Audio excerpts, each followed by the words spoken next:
Assalamualaikum warahmatullahi wabarakatuh. Saya Anissa Nur Fitriani dengan NIM 1911000024. Saya dari kelompok 2 ingin mempresentasikan mengenai analisis laporan transaksi efek pada saham. Saya memilih Bank MNC International Tbk sebagai transaksi saham saya. Kemudian pada profil perusahaan, Bank MNC International Tbk atau MNC Bank didirikan di Indonesia dengan nama PT Bank Bumi Putra Indonesia atau biasa disingkat BABP pada tanggal 31 Juli 1989 dan mulai beroperasi secara komersial pada tanggal 12 Januari 1990. Melalui keputusan Dewan Komisioner Otoritas Jasa Keuangan nomor 18/KDK 03/2014 pada tanggal 15 Oktober 2014, nama bank berubah menjadi PT Bank MNC International Tbk. Bank tersebut merupakan bagian dari MNC Group, di mana induk perusahaan utamanya adalah PT MNC Investama Tbk. Kemudian alasan saya memilih saham, ada analisis fundamental, kemudian analisis teknikal. Pada analisis fundamental yang pertama, saya melihat dari artikel yang berjudul Bank milik Haritanu BABP cetak laba bersih 57,5 miliar rupiah. Penjelasannya, PT Bank MNC International Tbk mencatatkan laba bersih sebesar 57,51 miliar rupiah hingga kuartal 3 pada tahun 2022. Perolehan tersebut melesat 897,17% apabila dibandingkan dengan periode yang sama pada tahun lalu, yaitu yang hanya berkisar 5,77 miliar rupiah. Kemudian pada analisis fundamental yang kedua, dari artikel yang berjudul MNC Bank atau BABP integrasikan fitur uang elektronik dari MotionPay. Penjelasannya, PT Bank MNC International Tbk atau BABP telah mendapatkan persetujuan dari Bank Indonesia untuk mengizinkan layanan account linkage antara aplikasi MotionPay dan Motion Banking. Layanan ini memungkinkan nasabah untuk melihat saldo dan melakukan transfer dari aplikasi Motion Banking. Ini merupakan langkah yang signifikan untuk semakin mengembangkan ekosistem layanan keuangan digital perseroan. Kemudian pada analisis teknikal, dilihat dari grafik candlestick Bank MNC Internasional bahwa pergerakan harga sahamnya mengalami fluktuasi yang tidak terlalu jauh. Kemudian nilai harga sahamnya juga terbilang murah karena berada di harga Rp107 per lembarnya. Ini sangat cocok untuk investor pemula yang ingin mencoba membeli saham untuk jangka pendek. Kemudian ada tutorial pembelian saham. Pertama-tama kita buka dulu aplikasi Stockbit. Setelah itu, ini merupakan halaman awal dari aplikasi Stockbit. Ada menu watchlist, stream, pencarian, chat, dan portofolio. Kemudian kita langsung klik saja di menu pencarian. Setelah itu kita pilih saham sektor apa yang ingin kita beli. Saya memilih sektor finance. Kemudian kita pilih Bank MNC Internasional.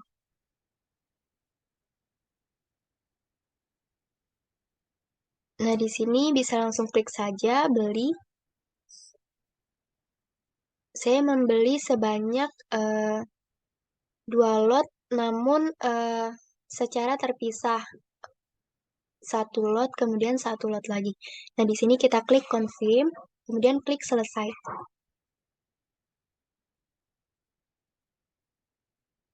Nah, ini merupakan halaman hasil order kita tadi. Selanjutnya, ini merupakan bukti pembelian saham saya, yaitu pada tanggal 13 Desember 2022, saya melakukan pembelian sebanyak 200 lembar dengan harga Rp104. Kemudian, jika ditotal menjadi Rp20.821 karena ada biaya value add tax. Setelah itu, di sini ada tutorial penjualan saham saya. Kita klik aplikasi Stockbit.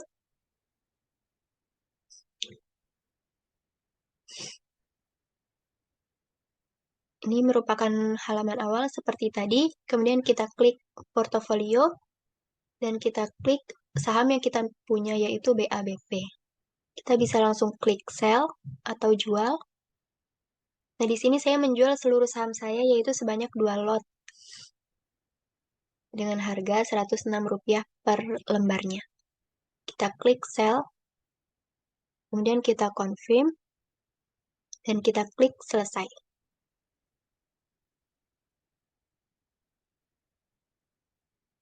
Nah, ini merupakan halaman setelah kita berhasil menjual tadi. Selanjutnya ini merupakan bukti penjualan saham saya. Di sini saya berhasil melakukan sell order pada tanggal 16 Desember 2022. Namun penjualan masih dalam tahap proses. Nah, ini merupakan portofolio saham saya pada tanggal 13 Desember 2022. Saya melakukan transaksi pembelian BABP sebanyak 2 lot dengan jumlah transaksi 20.820 dengan harga saham Rp104 per lembar. Kemudian pada tanggal 16 Desember 2022 saya melakukan transaksi penjualan BABP sebanyak 2 lot dengan jumlah transaksi Rp21.157 yaitu dengan harga saham Rp106 per lembar. Sekian presentasi dari saya, kurang lebihnya mohon maaf. Wassalamualaikum warahmatullahi wabarakatuh. Assalamualaikum warahmatullahi wabarakatuh. Perkenalkan, nama saya Salsabila Zari dengan NIM 19110000026 akan mempresentasikan analisis transaksi efek yang saya beli, yaitu reksadana, sebagai tugas terstruktur untuk pasar modal dan lab. Profil perusahaan. Sukor Invest Asset Management berdiri sejak 1997, berizin dan diawasi oleh Otoritas Jasa Keuangan berdasarkan izin dari Bapepam dan LK nomor KEP 01-PM-M1-1999 bertanggal 1 Juni 1999 dan mengelola sejumlah reksadana yang memenangkan banyak penghargaan di dalam dan di luar negeri. Sukor Invest Stable Fund merupakan produk reksadana yang dikelola oleh PT Sukor Invest Asset Management. Reksadana yang berefektif mulai tanggal 21 Januari 2020 bertujuan untuk memberikan tingkat pengembalian yang menarik dengan memelihara stabilitas modal yang optimal. Analisis fundamental.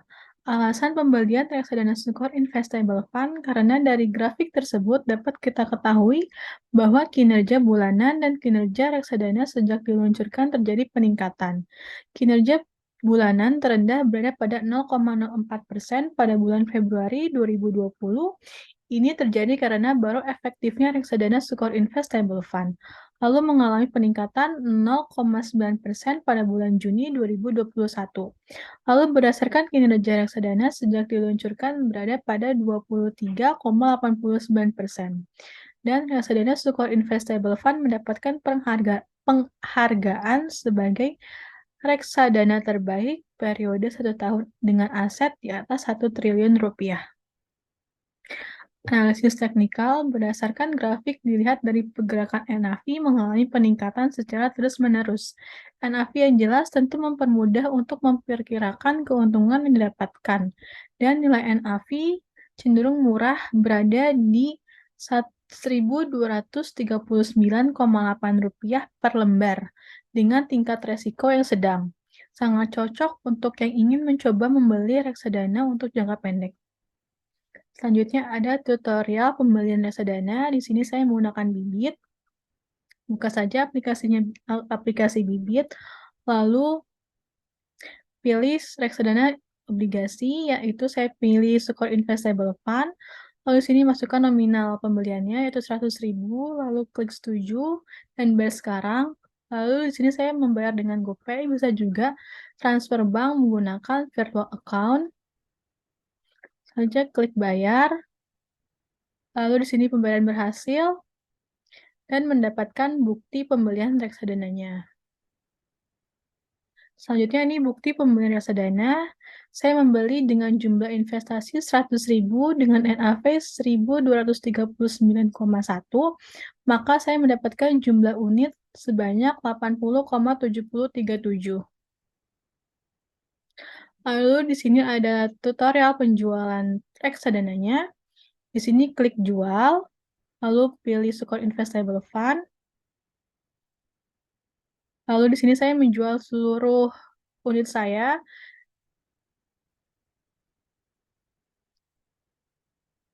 Masukkan PIN.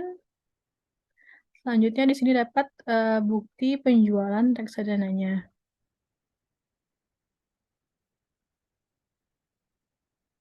Di sini ada bukti penjualan reksadana.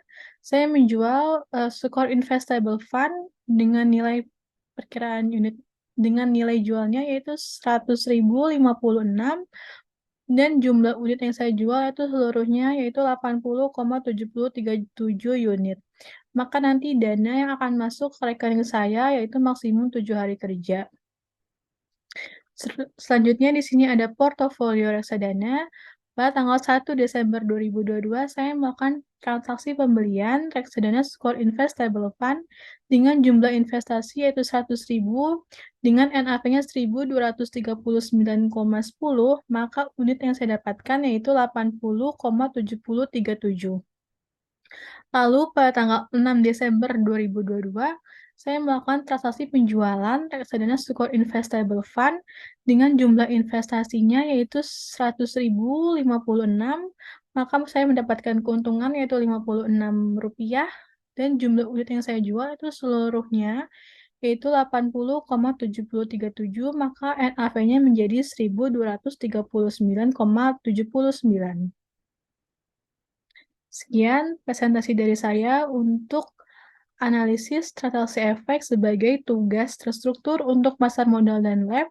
Terima kasih. Wassalamualaikum warahmatullahi wabarakatuh. Assalamualaikum warahmatullahi wabarakatuh. Perkenalkan, nama saya Adinda Putri Permatasari dengan NIM 19110000029. Pada video kali ini, saya akan menjelaskan tentang analisa laporan efek yang sudah saya buat. Jadi, sebelum masuk ke videonya, saya ada disclaimer. Jadi video analisa ini saya buat semata-mata untuk memenuhi tugas mata kuliah Lab Pasar Modal. Segala rekomendasi yang terkandung di dalam video ini hanya pandangan saya sebagai mahasiswa yang masih dalam tahap belajar. Jadi melalui platform Bibit, saya membeli reksadana pasar uang Sukor Invest Syariah Money Market Fund. Profil perusahaan dari Sukor Asset Management itu sendiri yaitu PT Sukor Invest Asset Management adalah anak perusahaan dari Sukor Invest Group yang merupakan perusahaan penyedia produk dan layanan sekuritas, manajemen aset, serta brokerage yang telah beroperasi selama lebih dari 20 tahun. Misi dari perusahaan ini adalah menyediakan strategi dan solusi investasi terbaik berdasarkan kebutuhan dan profil resiko pelanggan. Misi tersebut tercermin dari pencapaian Sukor Invest Flexi Fund yang ditetapkan majalah investor sebagai salah satu dari 3 besar untuk kategori Balance Fund tahun 2010 dan 2011. Sukor Asset Management mengelola sejumlah reksadana. Didukung tim yang berpengalaman, kinerja reksadana yang baik dan konsisten telah mendorong perusahaan bertumbuh dengan pesat. Per akhir Oktober 2022, Sukor Asset Management membukukan dana kelolaan lebih dari 38 triliun.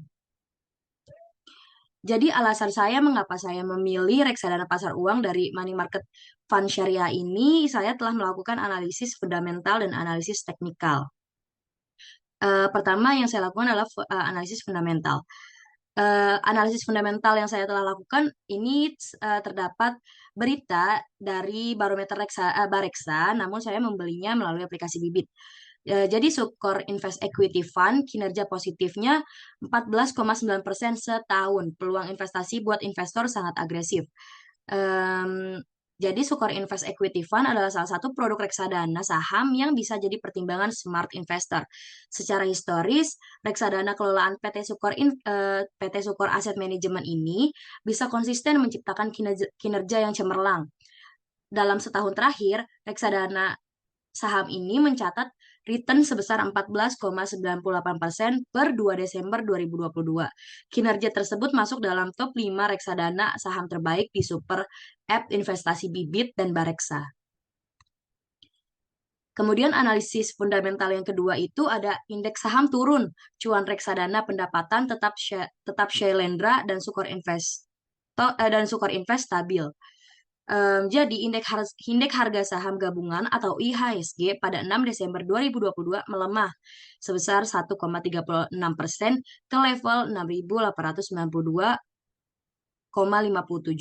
Berdasarkan data idinvesting.com diakses pada tanggal 6 Desember 2022 pukul 5 sore, di tengah melemahnya IHSG ini di aplikasi investasi Bibit dan Bareksa, terdapat reksadana Sukor Invest Syariah Sukuk Fund yang mampu mencetak imbal hasil atau return sebesar 6,1% sejak awal tahun hingga 6 Desember 2022 atau year to date.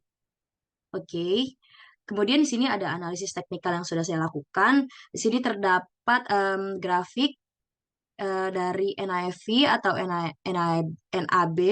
Jadi jika dilihat dari NAB atau NAV per unit diketahui grafik terus mengalami kenaikan ya teman-teman atau semua yang sedang menonton video saya.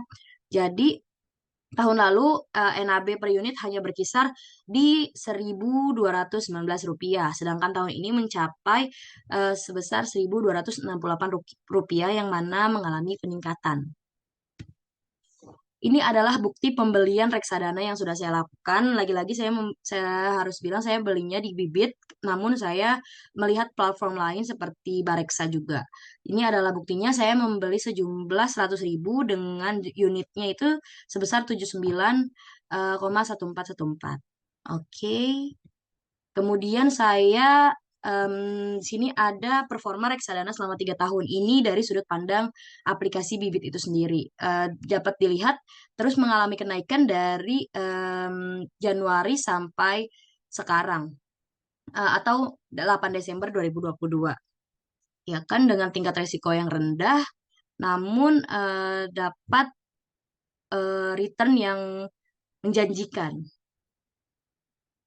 Berikut portofolio reksadana saya membeli reksadana Sukor Invest Syariah Money Market Fund pada hari Kamis, tanggal 27 Oktober 2022, dengan investasi sebesar 100.000 dengan unit 79,1414. NAV-nya itu sendiri 1.263,568. Kemudian saya menjualnya pada hari Jumat, 9 Desember 2022, yaitu jumlah investasi saya sudah meningkat yaitu sebesar Rp100.394 dengan unit yang sama 791414 dengan NAV yang meningkat sebesar 1.268,546. Kurang lebih seperti itu analisa laporan efek yang sudah saya kerjakan. Kurang lebihnya mohon maaf. Wassalamualaikum warahmatullahi wabarakatuh. Assalamualaikum warahmatullahi wabarakatuh. Perkenalkan, nama saya Aini Tias dengan NIM 1911000038. Di sini saya akan menjelaskan tentang saham Smartfren.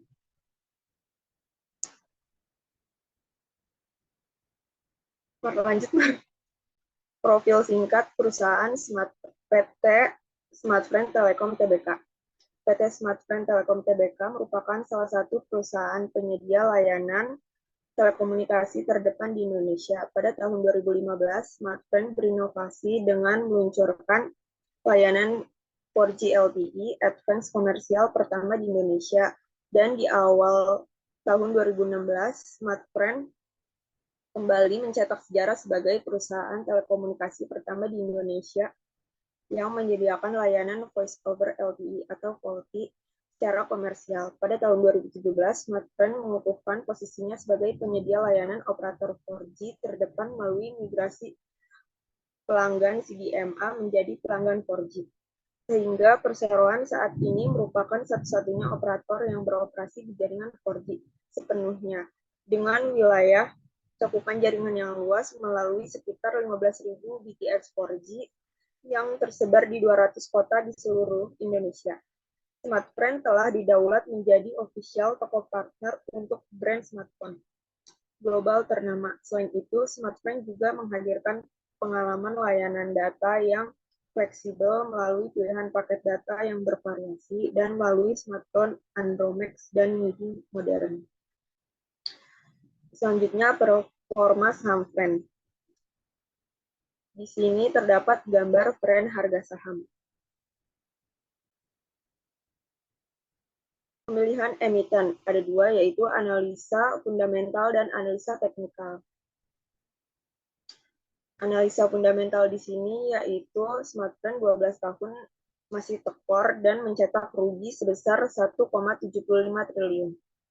Analisa fundamental, emiten telekomunikasi grup Sinarmas, PT Smartfren Telekom Tbk masih mencatatkan rugi bersih yang kembali naik 6,7% pada 9 bulan tahun ini atau per September sebesar 1,75 triliun dari periode yang sama tahun lalu, yaitu sebesar 1,64 triliun. Kerugian ini melanjutkan rugi bersih yang dibukukan pada semester 1 2020 sebesar 1,22 triliun atau naik 14% dari semester 1 2019, yakni rugi bersih sebanyak 1,07 triliun. Ini artinya sudah hampir 12 tahun sejak 2008, Fren tak pernah mencatatkan angka biru pada kinerja laba bersih.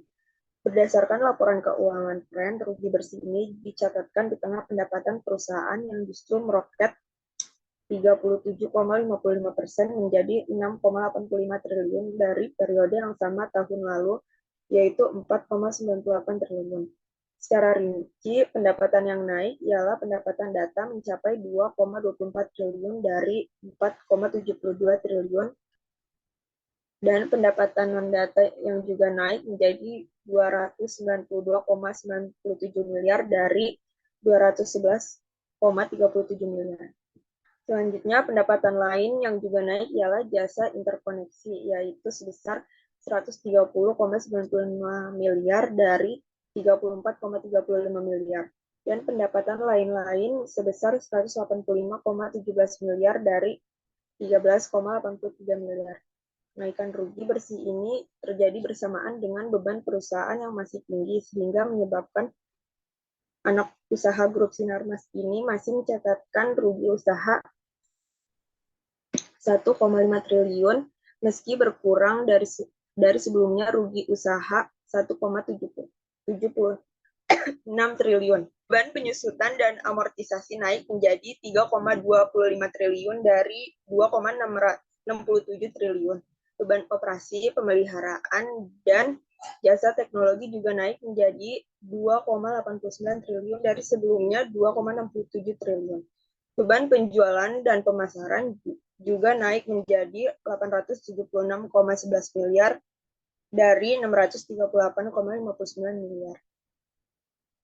Selain itu, masih ada kerugian dari perubahan nilai wajar opsi konversi sebesar 37,46 miliar dari sebelumnya 35,90 miliar dan adanya kerugian kurs mata uang asing yang cukup besar mencapai 255,20 miliar dari sebelumnya untung kurs 198,15 miliar. Tak hanya itu, beban bunga bengkak menjadi 622,20 miliar dari sebelumnya 278,92 miliar.